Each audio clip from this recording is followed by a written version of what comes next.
What's up, everybody? OMB. Hey, look, I appreciate y'all subscribing to the channel. Do subscribe if you're not subscribed, and hit the bell icon so you can be notified for future videos. Hey, look, if you know how I do on this channel, I gotta give something to the block. Somebody in the comment section had asked me about Alvin. You know what I'm saying? Alvin from Cypress. Now, I don't know his last name. I know he had a brother named Amburst or Amburst. You know, I'm not sure which one, but I used to say Amburst. You know what I'm saying? So we could have been saying Amburst. And, you know, I want to start this off a certain way because I want y'all to get the demographics. I want y'all to know what the neighborhood was like, man. Because, yo, let me tell you something. Cypress, when you talk about Cypress, you're mentioning Beekman, 141st Street, all them little blocks, all of that. We consider all of that Cypress. The name that you're going to mention is Cypress. You ain't gonna mention that, look, yeah, this is Beekman. Now, the dudes who live on Beekman going to be like, yeah, Beekman, you know what I'm saying? Because, yo, I'm going to tell you, Beekman was no joke, bro. So check it. This is an article from October 13th, 1992. From the New York Times, and they talking about Beekman Avenue, you know, and here it is. Beekman Avenue, a cavernous and secluded street, just one block long. 10 people have died along that single block since a fierce snap of drug-related violence erupted December 1991. Within a few blocks, at least 10 more have been slain. Now, let me tell you something. Beekman, that was the scariest block. Yo, I ain't mess around with Beekman. Even in the daytime, it was scary, bro. I'm dead serious. But we did hang on there. We was kids, man. We was running around, but still, Beekman was scary. Now, to go on. This is how they feel about it. This is how they describe Beekman. Beekman is the deadliest street in Mott Haven. Now, Mott Haven is the whole entire area. Like, you got Millbrook projects, Patterson projects. You know, you got all these projects, and, you know, they within, like, you know, maybe a mile or less within each other. You know what I'm saying? It's all in this one area. So you got all these projects, you know, which one project like Millbrook projects would probably be like 15 buildings. You know what I'm saying? And it's like, they like 23 and 24 stories high, and they got like 20 apartments on each floor. So it's a bunch of people, you know what I'm saying? So Beekman is the deadliest street in Mott Haven, part of the deadliest police precinct in New York City. A visit there reveals how deeply death, especially of the young, presses in on this city's most desperate neighborhoods. Life on Beekman, along rows of 5-story brick buildings without a crack of light between them, turns with a wary eye toward the morbid. Yo, let me tell you something. It's that serious, B. At least it was. You know what I'm saying? I don't know if they changed the lighting situation over there, but yo, if I was just to walk through Beekman knowing, we just did a Tim Dog, y'all, but anyway, if I was to walk through Beekman knowing what I know went down there, even when I was, bro, people used to get killed there. That's 1992. There was stuff going on from 70s, from where I can remember, through the 80s, all of that, B. You know what I'm saying? Beekman was always part of something. Cypress. But see, when you was on Cypress and 141st Street right there, Pier 65 was right there. So anyway, let me go ahead and get into Alvin. Alvin was... him and his brother, Alvin and Amburst, yo, to us, they was cool. You know what I'm saying? But Alvin and Amburst would fight you. And look, I ain't trying to, and this ain't because I'm not, and I ain't trying to be funny or nothing, but his brother Amburst was gay. At least that's what I remember.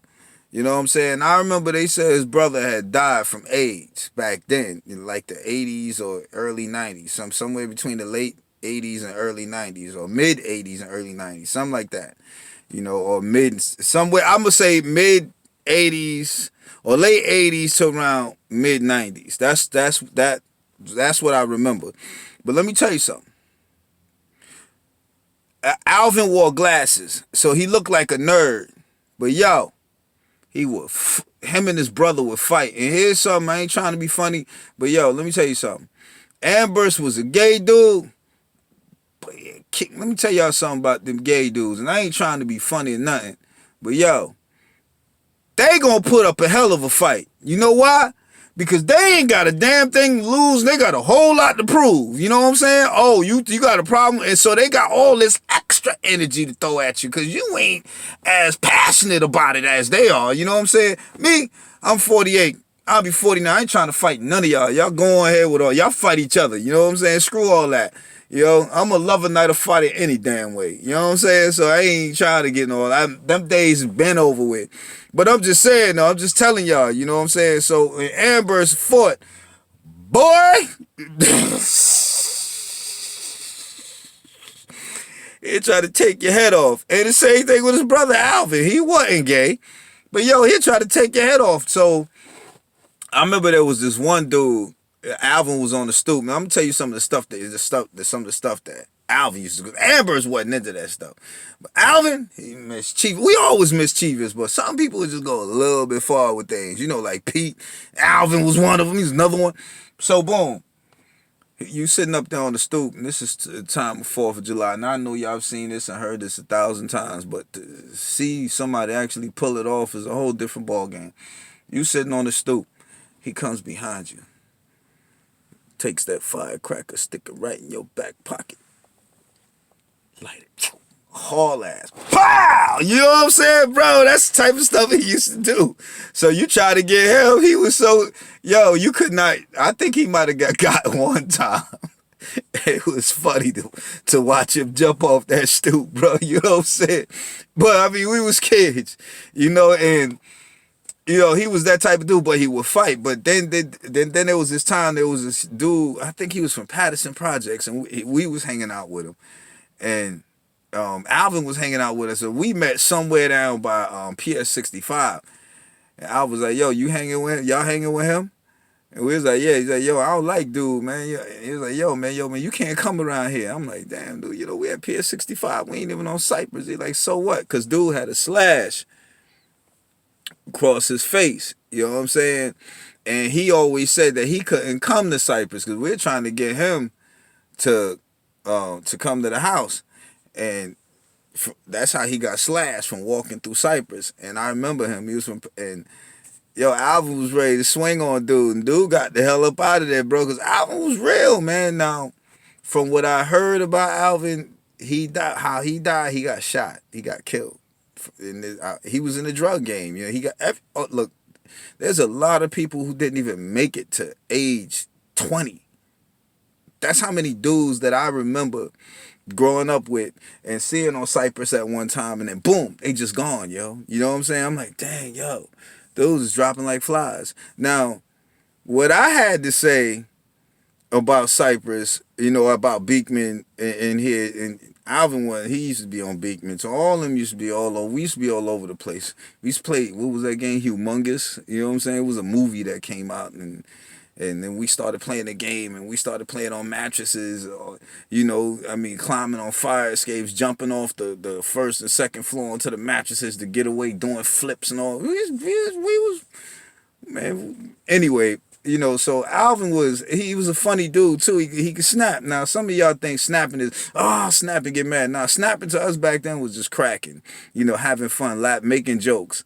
Yo, he was a funny dude, bro. And that's this is one thing I'm gonna tell y'all straight up, and I don't give a damn who you are.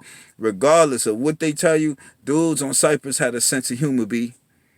Especially if you brung your behind out there and you was half-stepping, you know what I'm saying? And yo, fashion was in even then. You had to be fly, bro.